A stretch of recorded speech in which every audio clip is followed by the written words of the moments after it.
The Office for National Statistics recently published wage data showing that the increase in July was the highest since comparable records began. The comparable records go back to 2001, and this is the data that the ONS has provided. Indeed, it confirms that wage growth is the highest since 2001.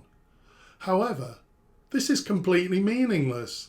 At best, it's misleading to lead with this as the first main point. At worst, it's dishonest.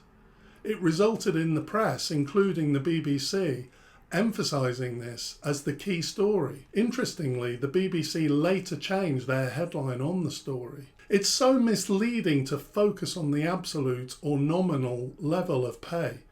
As this chart shows, since the financial crash in 2008, it would appear that wages have increased as shown by the blue line. This chart is in index form, setting 2008 to 100. However, analysing wages only makes sense if we look at real wages. That's what happened to wages if we remove the effect of inflation. The green line shows real wages, and it can be seen that they've been almost flat over that 15-year period. And in the past year, it can be seen that real wages have actually fallen. Both the government and the Bank of England keep citing this increase in nominal wages as causing a big inflation risk. And you know what? It's true, it is an inflation risk. But let's look at business profitability. This is shown in percentage terms, so the effect of inflation is netted out. We can see that just like real wages, profitability has fluctuated a bit but has remained relatively constant since 2008. However, we can also see that since COVID, the trend in profitability is upward. Profits are basically selling price minus cost. So this means that as companies' costs have been increasing as a result of inflation, companies have increased prices to compensate and maintain profits.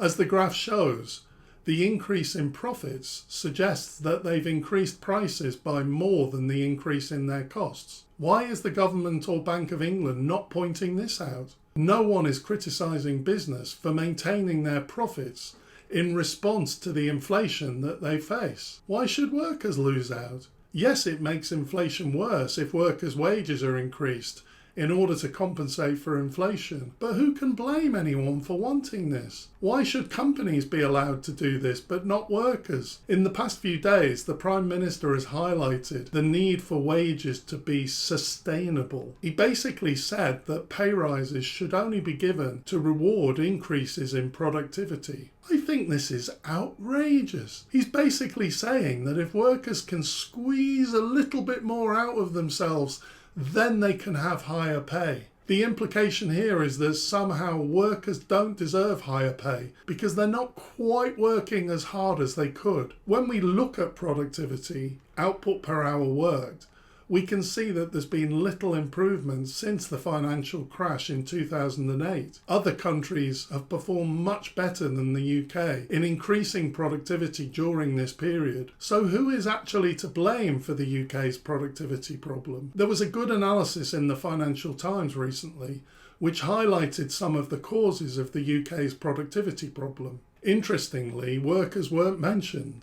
Instead, the article identified low investment, skills gaps, overconfidence, and lack of management time. All things which are controlled by business owners. Why doesn't Sunak leave workers alone and have a go at business instead? Actually, I think it would be a bit harsh to totally blame business for this. The government has had virtually no industrial strategy and for decades have neglected UK industry. But I think the government and Bank of England should stop telling workers that they have to accept cuts in real wages. As I say on the other video I've recently done on inflation, the current high cost of living is permanent.